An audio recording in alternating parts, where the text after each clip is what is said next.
il y a une vraie prise de conscience environnementale. Là, vous étiez combien pour 3 mètres carrés? Une bonne dizaine, hein. Et on n'a pas. Il en reste plein. Ouais. Faudra revenir. Et le seau là, tu l'as rempli en combien de temps? Ça là, genre en 10 minutes. Ah bah il y a juste à se baisser là. On a mis à peu près 35 minutes. Soit acteur du changement. Nous sommes actuellement sur la plage du Havre avec l'association Surf Rider. Ils vont nous expliquer un peu plus en détail leur action. Oui, bonjour, je suis Arnaud. Je fais partie de l'antenne Surfrider de Seine-Maritime. Alors aujourd'hui, nous avons profité de la fête du port de Plaisance pour aller sensibiliser justement les usagers de la mer. Je fais des sports nautiques et c'est vrai que de plus en plus la mer est dégueulasse. Bon, l'asso, elle s'appelle Surf Rider, mais t'es pas obligé d'être surfeur pour venir participer. On profite aussi pour faire un ramassage de déchets parce qu'on en trouve toujours sur notre plage. C'est la première fois? Ouais, c'est la première fois. C'est la première fois. Et toi, c'est quand ta première fois? Là, vous avez ramassé quel type de déchets? Des mégots, un peu de tout en fait, des mégots, du plastique, ouais, des emballages, du polystyrène, Beaucoup de mégots apparemment. du caoutchouc, du métal, il y a vraiment de tout.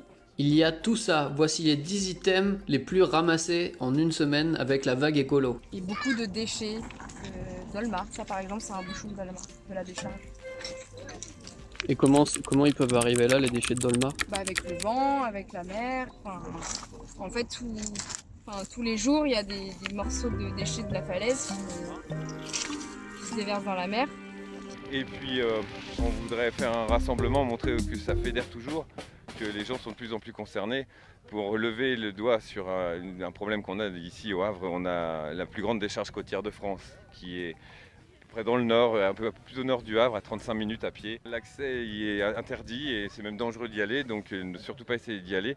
La ville du Havre s'était engagée à commencer à partir de 2020, dans 2022 ou plus tard, à traiter ce mur de décharge. Et nous sommes là pour dire qu'il n'y a pas que cette décharge, enfin en face de cette décharge, il y a aussi des tonnes de plastique qui sont dans le sable, dans les galets. Et ça, ces plastiques-là sont recouverts par la mer à chaque marée haute et à chaque marée descendante. Une bonne partie est emportée et arrive sur nos plages.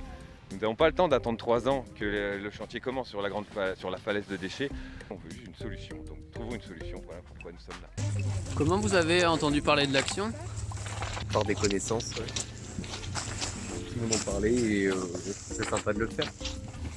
La vague écolo sur Facebook. Vous savez que la vague écolo là cette semaine au Havre, donc je suis inscrit sur le groupe Facebook et puis je suis les actualités. Par l'intermédiaire d'Anna qui est membre de Surfrider et qui a organisé la vague écolo qui a duré toute la semaine, de samedi dernier à aujourd'hui sur le Havre. Et d'ailleurs, si tu veux agir à ton niveau tout de suite, tu peux liker la vidéo, commenter et surtout la partager.